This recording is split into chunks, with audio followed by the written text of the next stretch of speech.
So hello everyone, my self Loken Singh and welcome back to my YouTube channel maths by Loken. और हम लोग यहाँ पे पढ़ रहे थे CBSE class 9th NCERT mathematics का चैप्टर नंबर 1 नंबर सिस्टम। तो एनसीईआरटी की एक्सरसाइज 1.5 हम लोग कर चुके हैं और आज की वीडियो में हम लोग करेंगे एक्सरसाइज 1.6 का इंट्रोडक्शन, यानी कि इसमें जो भी क्वेश्चंस हैं उनके पीछे क्या कंसेप्ट लगा हुआ है उसको देखेंगे और साथ ही साथ एक्सरसाइज 1.6 के क्वेश्चन भी हम लोग सॉल्व करेंगे। ठीक है, तो जो इंट्रोडक्शन में जो मतलब कि एक्सरसाइज 1.6 का जो कंसेप्ट है वो है आपका laws of exponents for real numbers, है ना। तो पहले समझते हैं कि एक्सपोनेंट क्या होते हैं, है ना। तो देखिए एक्सपोनेंट का मतलब ये होता है, जैसे कोई एक्सप्रेशन लिखा हुआ है आपके सामने 3 to the power 5, है ना, ऐसा लिखा हुआ है। तो जैसे 3 to the power 5 लिखा हुआ है तो इसमें जो 3 है ये आपका होता है बेस, है ना, यानी जिसकी पावर लगी है ना।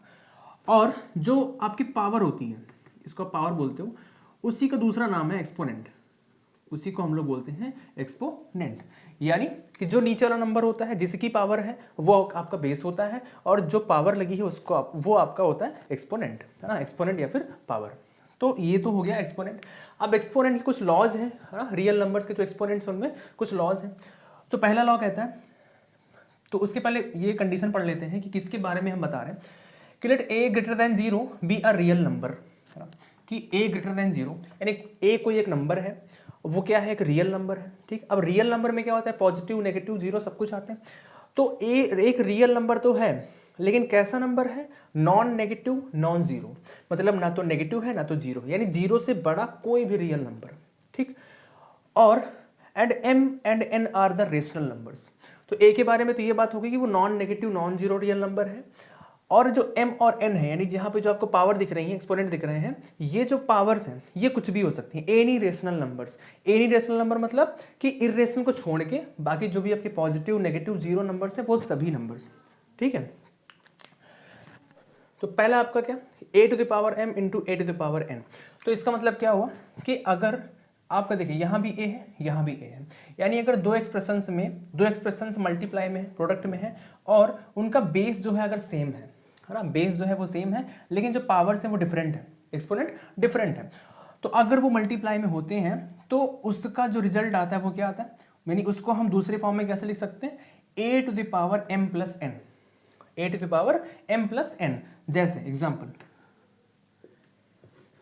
कहने का मतलब है कि अगर बेस सेम है तो और मल्टीप्लाई में है तो पावर क्या हो जाती है, ऐड हो जाती है। एग्जाम्पल के लिए जैसे लिखा है 7 to the power 9 into 7 to the power 3।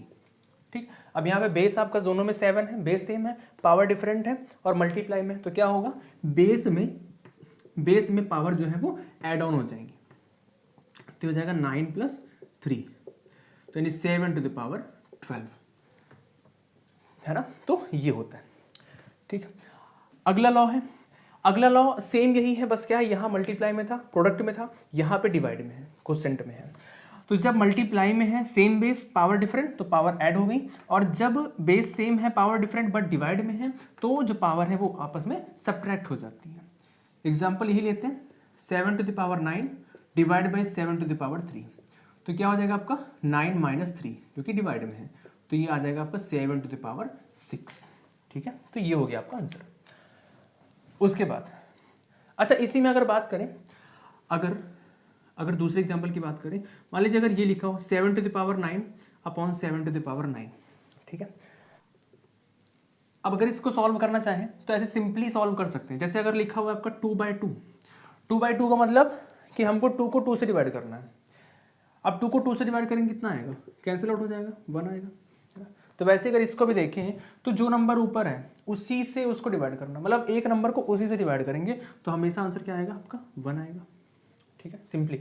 लेकिन अगर एक्सपोनेंट्स के फॉर्म को फॉलो करते हुए, इस एक्सपोनेंट के लॉज को फॉलो करते हुए अगर चलें तो क्या आता है, तो देखिए बेस सेम, कोसेंट में डिवाइड में पावर सब्ट्रैक्ट 9 माइनस 9, तो क्या हो जाएगा 7 टू द पावर 0। ठीक, अब देखिए इस मेथड से अगर हम सिंपली डिवाइड कर रहे थे तो क्या आ रहा था आपका, 1 आ रहा था। ठीक है, और यहाँ क्या आ रहा, 7 टू द पावर 0। तो देखिए आंसर किसी भी क्वेश्चन का वही आना चाहिए, वही आएगा चाहे जो भी मेथड हम अप्लाई करें। ठीक, तो क्या 7 टू द पावर 0 भी 1 ही आएगा, क्योंकि वहाँ से 1 आ रहा है तो यहाँ से 1 आना चाहिए। ठीक, तो ये होता है। होता क्या है कि एक और प्रॉपर्टी, जैसे देखिए यहाँ पे ए हो गया, बी हो गया, हम मान लीजिए सी लेते हैं, let C B any non zero real number, मतलब कोई सी नंबर है, कोई सी है जो कि क्या है कि नॉन जीरो रियल नंबर है, ठीक, नॉन जीरो रियल नंबर, क्योंकि यहाँ पे जितने भी बेस की हमने बात की थी, ए की बात की थी, तो वो क्या था, वो आपका ग्रेटर देन जीरो था, है ना, वो ना तो नेगेटिव था ना तो जीरो था। यहाँ पे लेकिन जो हम बात कर रहे हैं वहाँ पे सिर्फ नॉन जीरो की बात कर रहे हैं, नेगेटिव हो सकता है, नेगेटिव पॉजिटिव हो सकते हैं, बस जीरो नहीं होना चाहिए। तो अगर ऐसे नंबर्स की पावर हम जीरो करते हैं तो आपका आंसर हमेशा क्या आता है, 1 आता है। तो यहाँ पे जो 7 टू द पावर 0 है, क्योंकि 7 क्या है, एक real number, non zero real number है, तो उसका जो आंसर आएगा वो हमेशा 1 आएगा, ठीक। तो ये चीज़ होगी। तो किसी भी नंबर, किसी भी किसी भी नॉन जीरो रियल नंबर की पावर 0 करें तो वो हमेशा आपका 1 देगा, ठीक है। आगे अब तीसरी प्रॉपर्टी देखिए, तीसरी प्रॉपर्टी में क्या है कि a to the power m और उसकी होल पावर n, यानी इन दोनों की होल पावर n, यानी एक तरह से अगर देखा जाए तो पावर की भी पावर लगी हुई है ना, a to the power m है, उसकी भी होल पावर n है। तो क्या होता है अगर इस कंडीशन में क्या होता है कि जो आपकी पावर्स हैं वो आपस में मल्टीप्लाई हो जाती है, हाँ, जैसे अगर लिखा हुआ है 7 टू द पावर 9 और इसकी होल पावर 3, तो क्या होगा आपका, देखिए पावर उसकी भी होल पावर, तो क्या होगा, पावर का आपस में मल्टीप्लीकेशन हो जाएगा। तो 7 टू द पावर 9 इंटू 3, अब 9 इंटू 3, 9 3 जा 27, तो ये हो गया आपका आंसर, ठीक है। फिर अगली प्रॉपर्टी, अगला लॉ है आपका a to the power m। देखिए अगर चौथी प्रॉपर्टी और पहली प्रॉपर्टी को ध्यान से देखें तो इन दोनों में बस एक ही चीज़ का डिफरेंस है। डिफरेंस क्या है, जस्ट रिवर्स है, एक दूसरे का अपोजिट है। यहाँ पे क्या था, आपका बेस सेम था और पावर डिफरेंट थी, ठीक है। लेकिन यहाँ पे क्या है, आपका बेस डिफरेंट है बट पावर सेम है, ठीक। तो अगर इस सिचुएशन में अगर ये कंडीशन बनती है कि आपके बेस डिफरेंट है और पावर सेम है, तो क्या होता है कि जो आपके बेस हैं वो आपस में कंबाइन हो जाते हैं, उनका आपस में मल्टीप्लिकेशन हो जाता है। जैसे आपने इरेशनल नंबर में पढ़ा था, उनकी प्रॉपर्टीज पढ़ी थी कि अगर लिखा हुआ रूट ए इंटू रूट बी, रूट ए इंटू रूट बी क्या आता था आपका, रूट ए बी आता था, ठीक है। तो देखिए स्क्वायर रूट का मतलब क्या होता है, स्क्वायर रूट का मतलब क्या होता है, स्क्वायर रूट का मतलब क्या होता है, पावर 1/2, ठीक है। क्यूब रूट का मतलब क्या होता है, पावर 1/3। फोर्थ रूट का मतलब क्या होता है, पावर 1/4, ठीक। यानी जितना भी रूट होगा, फोर्थ फिफ्थ सिक्स्थ, उसको हम वन अपॉन करके लिख सकते हैं, ठीक है। ठीक है, अगर इसको लिखना है आप तो इसको लिख लीजिए, अभी हटा देंगे इसको। तो जैसे यहाँ पे है रूट ए, तो root a, square root a का मतलब क्या, a टू द पावर 1/2, ठीक, into b to the power 1/2, ठीक।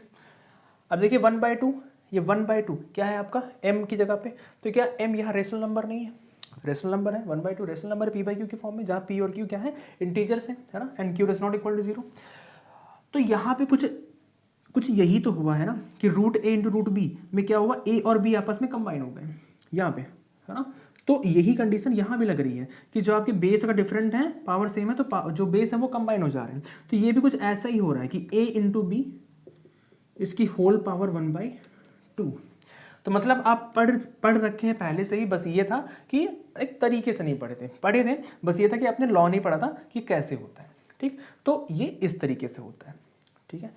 जैसे एग्जाम्पल के लिए अगर 7 टू द पावर 9 इंटू हमको पावर बेस डिफरेंट लेना है, तो 3 टू द पावर 9, ठीक। अगर ऐसा कुछ है तो क्या होगा कि जो बेस है आपकी ये कंबाइन हो जाएंगे, 7 इंटू 3 हो जाएगा और इसकी होल पावर 9 हो जाएगी। तो 7 इंटू 3 क्या हो जाएगा आपका 21 और 21 टू द पावर 9। तो ये हो गया आपका आंसर, ठीक है। चलिए अच्छा, अब क्योंकि हमने बात करी है कि जो पावर्स हैं आपके रेशनल नंबर है, अब रेशनल नंबर का मतलब कि पॉजिटिव, नेगेटिव, जीरो कुछ भी हो सकता है। तो पॉजिटिव की बात हमने कर ली, जीरो की बात कर ली, अब बात कर लेते हैं नेगेटिव की, है ना। अगर नेगेटिव पावर हुई तो क्या होगा, तो देखिए नेगेटिव पावर में क्या होता है कि यही जो सी है हमारा नॉन जीरो रियल नंबर, तो अगर इसकी पावर कोई नेगेटिव नंबर है, मतलब -n है मान लीजिए, तो क्या होता है कि नेगेटिव पावर को अगर हमको हटाना है, नेगेटिव से मतलब पावर से हमको नेगेटिव साइन हटा के पॉजिटिव करना है, तो हमको सीधा सीधा उस एक्सप्रेशन को रेसिप्रोकल में लिख देना होगा, मतलब 1 में लिख देना होगा। रेसिप्रोकल मतलब 1/, तो 1/c⁴n, यानी जो भी एक्सप्रेशन है उसको बस उठा के 1 के नीचे लिख देना है और नेगेटिव साइन को हटा देना है, बस इतना करना है।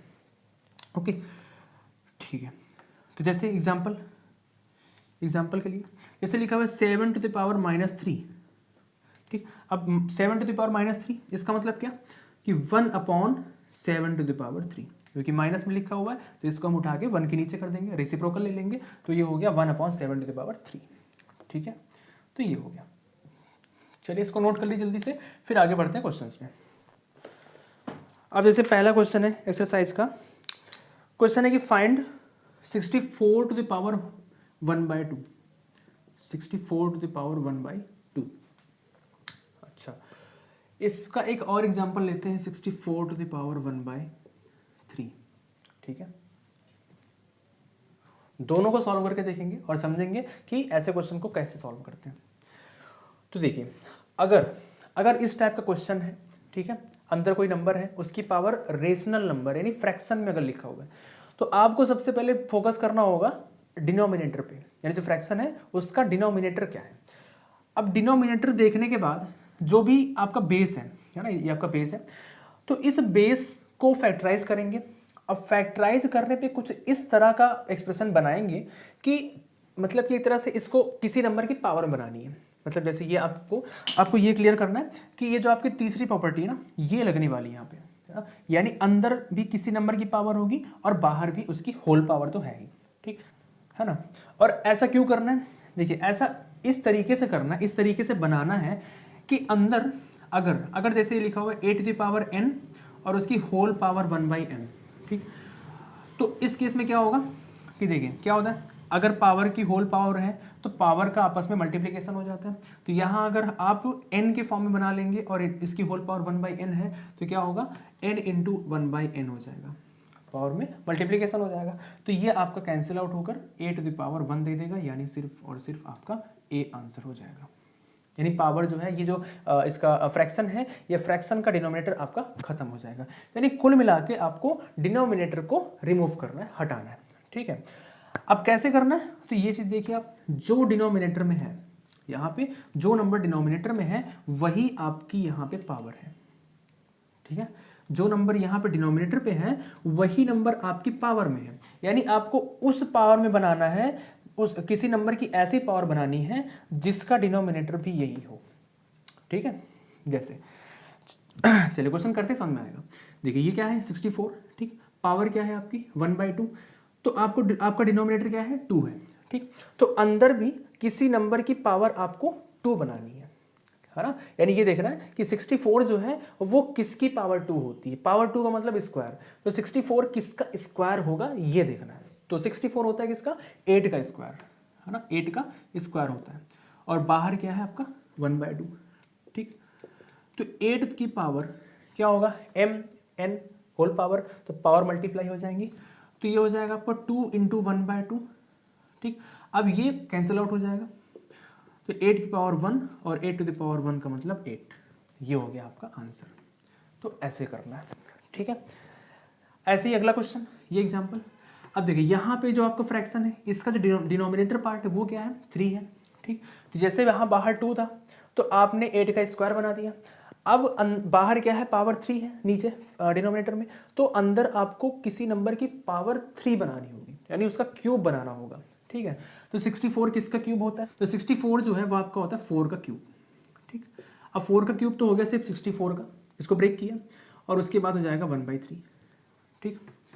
अब ये हो गया 4 की पावर क्या, m की होल पावर n, तो m × n, 3 × 1/3, 3 से 3 कैंसिल आउट, तो ये हो गया 4 की पावर 1, और किसी की भी पावर 1 करें वो हमेशा आता है वही नंबर आता है, ठीक।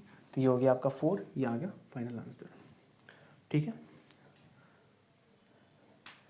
चलिए, तो यानी जो अंदर वाला नंबर है कुछ इस हिसाब से ब्रेक करना है कि उसकी पावर आपके डिनोमिनेटर से मैच करे, ठीक। अगला इसी का सेकंड पार्ट जो है 32 की होल पावर 1/5, ठीक है।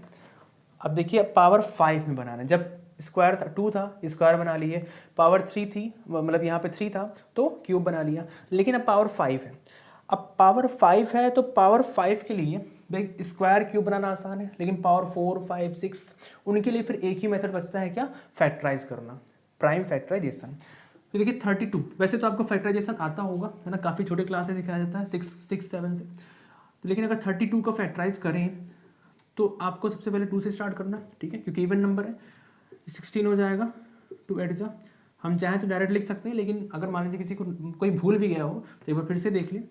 फिर 2 से डिवाइड होगा 4, 2 2 जा 4 एंड 2 1 जा 2, ठीक है, तो ये हो गया।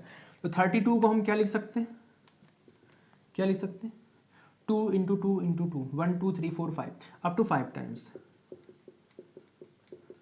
ठीक है, तो ये हो गया, ठीक। अब 1 2 3 4 5, तो इसको क्या ऐसे नहीं लिख सकते हैं कि 2 की पावर 5, 2 की पावर 5, 2 टू द पावर 5 लिख सकते हैं। देखिए पावर का मतलब क्या होता है, पावर का मतलब ये होता है कि वो नंबर कितनी बार मल्टीप्लाई करके लिखा गया है ना। जैसे अगर लिखा 4 टू द पावर 5, तो इसका मतलब ये है कि जो हमारा 4 है, जो हमारा 4 है वो 5 टाइम्स मल्टीपल में लिखा हुआ है, यानी 4 इंटू 4 इंटू 4 इंटू 4 इंटू 4, तो पावर का मतलब ही वही होता है, ठीक है। या अगर अगर यहाँ लॉ से देखें तो लॉ भी अप्लाई हो रहा है। अच्छा, ये जो पहला लॉ कहता है कि अगर बेस सेम है ना, पावर डिफरेंट है, मल्टीप्लाई में तो पावर ऐड हो जाती है, तो ये ऐसा नहीं कि सिर्फ एक दो ही एक्सप्रेशन के लिए होता है। अगर यहाँ पे ऐसा भी लिखा होता a to the power m, a to the power n into a to the power p, a to the power q, a to the power r, a to the power s and कितना भी लिखा हो, तो अगर base same है तो जितनी भी पावर्स हैं वो सभी की सब ऐड ऑन हो जाती हैं। मतलब ये हो जाएगा m plus n plus p plus q plus r plus s, यानी जितनी भी पावर्स हैं वो सभी की सब ऐड ऑन हो जाती हैं, ठीक है। तो यहाँ पर भी देखिए, अगर इसको देखें तो 2 की पावर 1 लिख सकते हैं, इसको भी 1, इसको भी 1, इसको भी 1, इसको भी 1, है ना। और अगर ऐड ऑन करेंगे तो 1 प्लस 1 प्लस 1 प्लस 1, 5 टाइम्स, 1 को 5 टाइम्स ऐड करेंगे तो क्या आएगा 5, तो उस तरीके से भी 2 की पावर 5 आ रहा है, ठीक है। तो चलिए, तो यहाँ पे क्या था आपका 32 को लिखेंगे 2 टू द पावर 5 और उसकी पावर 1/5, तो 2 टू द पावर ये क्या हो गया m इंटू m और इसकी होल पावर n, तो m इंटू n। अब 5 से 5 कैंसिल आउट, तो क्या आएगा आपका 2 to the power 1 equal to 2, तो ये हो गया आपका फाइनल आंसर, ठीक है। तो ऐसे होता है। अगला है थर्ड पार्ट है 125 टू द पावर 1/3, ठीक। अब 1 फिर से पावर 1/3 है, तो 3 का मतलब अंदर किसी नंबर का क्यूब बनाना होगा, है ना। अब किसी नंबर का क्यूब का मतलब ये देखना होगा कि 125 जो है वो किसका क्यूब है, ठीक। तो अगर आपको याद है तो आप आसानी से बता सकते हो कि 125 है वो आपका 5 का क्यूब होता है, 5 का क्यूब, ठीक। अब इसी जगह पे अगर आपको क्यूब याद है तो फिर आपको फैक्टराइज करने की जरूरत नहीं पड़ेगी, नहीं तो आप फैक्टराइज करोगे फिर उसमें टाइम जाएगा, ठीक है। इसीलिए कहते हैं स्क्वायर एंड क्यूब्स याद करके रखिए। इसकी होल पावर 1/3, ठीक है। अब m और इसकी होल पावर n, तो क्या हो गया m इंटू n, 3 से 3 कैंसिल, 5 टू द पावर 1 और किसी की भी पावर 1 तो वही नंबर आता है, तो ये हो गया आपका 5, ठीक है। तो ऐसे होता है। अगला क्वेश्चन नंबर 2, फर्स्ट के सारे पार्ट हो गए। अब क्वेश्चन नंबर 2 का फर्स्ट पार्ट है 9 to the power 3/2, 9 to the power 3/2। तो देखिए यहाँ पे डिफरेंस ये है कि पहले क्वेश्चन में जितने भी पावर्स थे उनका जो न्यूमरेटर था वो 1 था और यहाँ पे 1 ना हो गए कुछ नंबर्स हैं, ठीक। तो देखिए न्यूमरेटर में चाहे 1 हो या कोई नंबर, उससे फर्क नहीं पड़ता, फर्क किससे पड़ता है आपका डिनोमिनेटर से। मतलब आपको फोकस किस पे करना है, सिर्फ डिनोमिनेटर पे। तो जो भी डिनोमिनेटर हो उसी के पावर में आपको अंदर का नंबर ब्रेक करना होता है।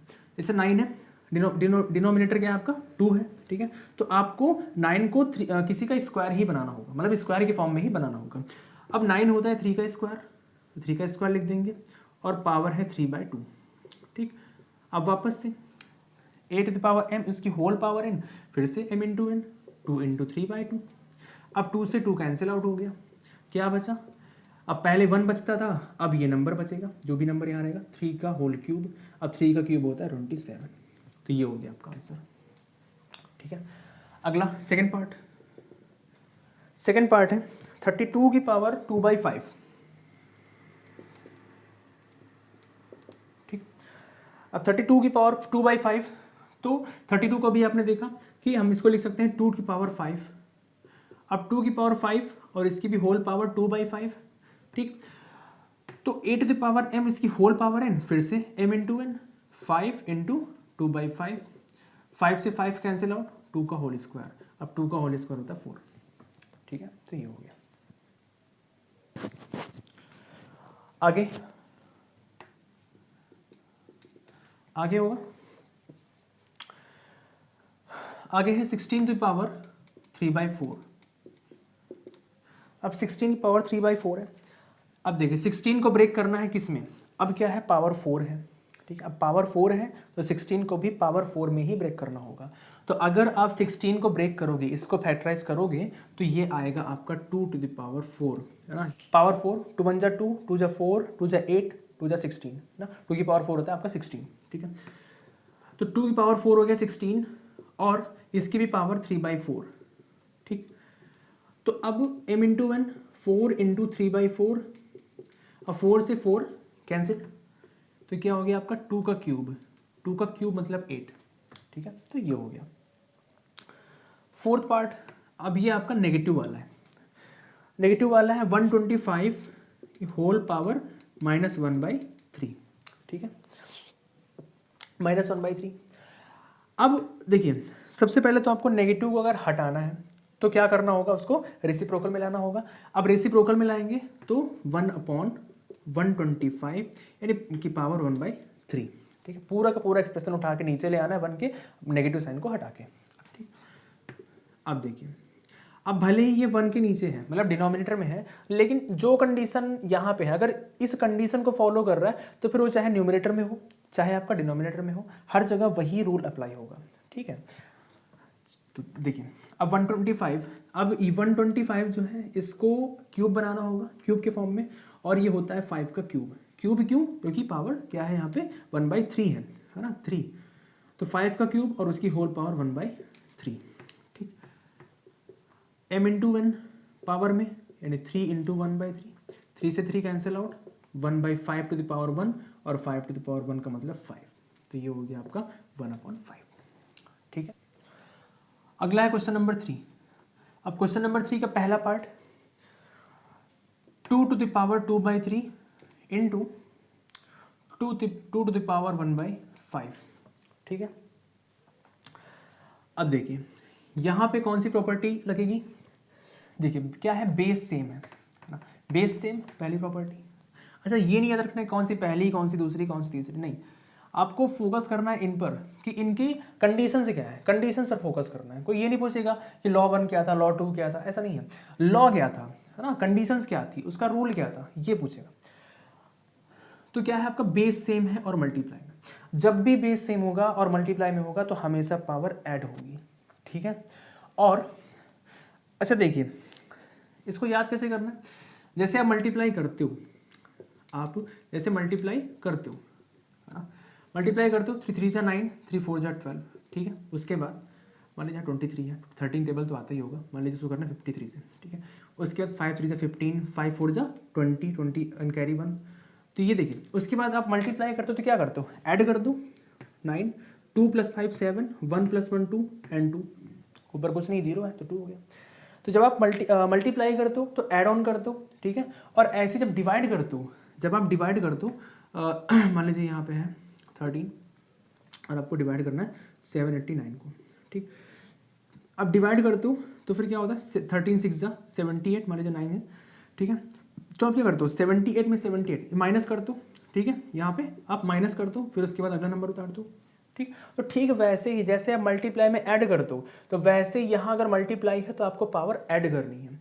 यहाँ पे आप डिवाइड में माइनस करते हो तो वैसे यहाँ पावर अगर डिवाइड, मतलब अगर ये डिवाइड में है तो आपको पावर को माइनस में करना है, मतलब सब्ट्रैक्ट करना है। तो ऐसे याद रखना है, कंडीशंस को याद रखना है, ना कि लॉ 1 लॉ 2, ठीक है। तो ये चीज़ है।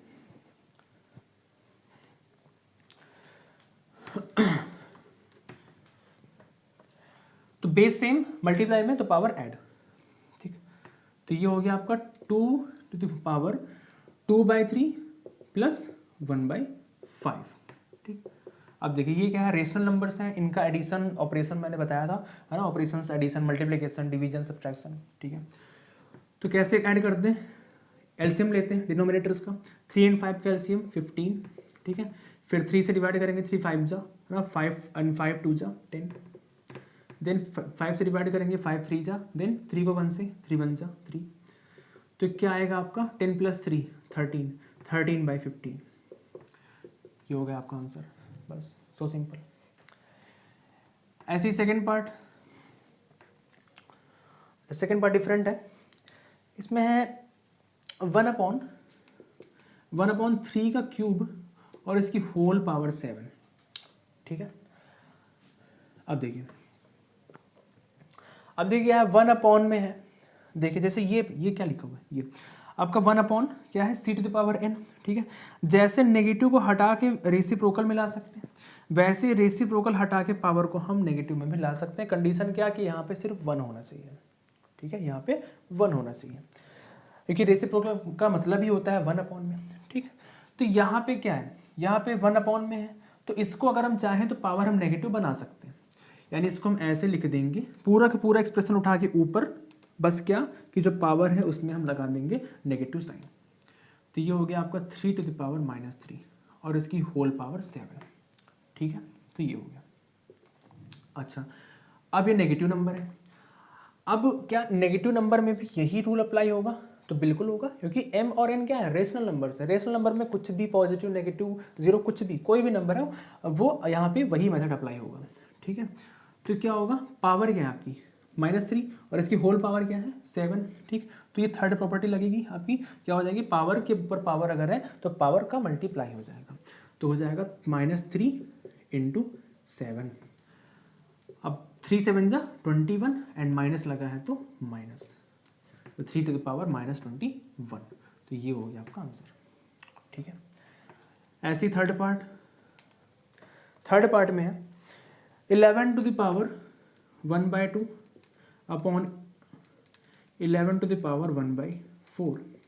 ठीक है, अब देखिए फिर से क्या है, बेस सेम है, डिवाइड में है, कुछ याद रखने की जरूरत नहीं है, कोई लॉ 1 लॉ 2 नहीं याद रखने की जरूरत है, बस क्या कंडीशन कि बेस सेम, डिवाइड में हम लोग करते हैं माइनस, तो इस वजह से हमारी जो पावर्स हैं उनको हम कर देंगे सब्ट्रैक्ट, यानी माइनस कर देंगे। तो 11 की पावर 1/2 -1/4, 11 की पावर, है ना, ये हो गया। अब सेम जैसे एडिशन करते हैं रेशनल नंबर का, वैसे ही सब्ट्रैक्शन करेंगे। एलसीएम लेंगे, 2 4 का एलसीएम 4, 2 से डिवाइड करेंगे, 2 2 जा 4, देन 2 1 जा 2, 4 से डिवाइड करेंगे, 4 1 जा 4, 1 आया, 1 को 1 से मल्टीप्लाई तो 1।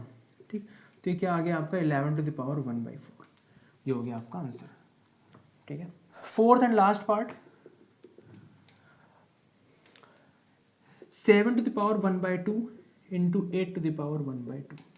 ठीक है, अब क्या है, यहाँ पे क्या है कि बेस आपके सेम है, बेस आपके डिफरेंट है बट पावर सेम है। अब जब बेस डिफरेंट है तो क्या होता है, जो बेस है आपके वो कंबाइन हो जाते हैं, ये प्रॉपर्टी, बेस आपके कंबाइन हो जाते हैं, पावर जो है वो होल में लग जाती है। तो क्या होगा 7 × 8, इसकी होल पावर 1/2। ठीक है, अब 7 × 8 56, इसकी होल पावर 1/2, तो ये हो गया आपका आंसर।